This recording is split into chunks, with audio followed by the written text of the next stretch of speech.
قبل حوالي سنتين كنت أقطن في بيت دورين صغير وأشتغل عن بعد. الدور الأرضي كان مطبخ وصالون، وعلى الدور الثاني كان عندي غرفتين، واحدة للمكتب والثانية فاضية. الغرفة الفاضية اللي راح كان جواها أحد، ولا أحد فتحها من شهرين.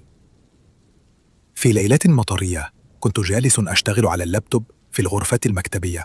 الساعة كانت تقريبا 8 والبيت هادي، غير صوت المطر على السطح. فجأة سمعت صوت خفقة خفيف على الحيطة المشتركة مع الشقة الفاضية.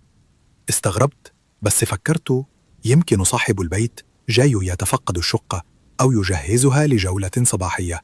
رجعت لخدمتي. بعد ساعة حوالي 9:30 سمعت صوت باب يصر، فرقعه أعلى من صوت الخفقات والزقزقة اللي سمعتها قبل. حسيت برعشة غريبة.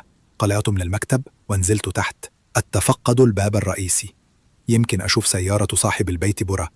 ما كان في شيء، لا سيارة ولا نور بالممر ولا حتى خبط. رجعت فوق، حسيت نفسي تعبان وقلت أسوي نص ساعة زيادة وبعدين أنام. قبل ما أقفل اللابتوب ما سمعت شيء من الشقة الفاضية، بس صوت المطر. صار وقته، مجرد رغوة هادية. سويت اللابتوب وشالله ونزلت أطب أروح الغرفة الشخصية، وللحظة كنت أجهز نفسي للنوم. فجأة أذني تشدها همهمة صفار، كأنه حد يصفر نغمة هادية وبطيئة. قعدت مشدود مكانه، وبعدين تجرأت وكشت الباب شوي. الصوت صار أوضح، كأنه قريب مرة. مشيت نحو الصالون في دور الأرضي، والصافرة ما وقفت. لمحت طرف الظل قدام التلفزيون المطفى، رجال جالس على الكرسي ومدير ظهره لي، وصفارته ما وقفت، وكأنه يحدق في الفراغ. يده على مسند الكرسي، يشبه إنه ماسك مسدسا صغير. قلبي نزل تحت رجولي.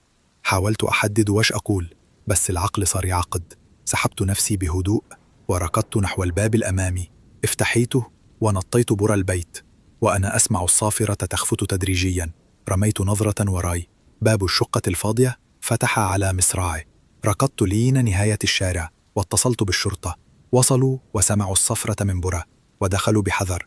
لقوا الرجل نفس الوضع، ماسك الصفارة ومطالع الفراغ، ومرر ربع نظرة قصيرة لهم، ثم انفلت مبتسم على نحو غريب، ورمى سلاحه واستسلم. ما تكلم ولا قال ليش كان هناك. ما كان معه أوراق ثبوتية ولا بصمات تتطابق مع أي قاعدة. اختفى بين سجلاتهم وغموضه باقي.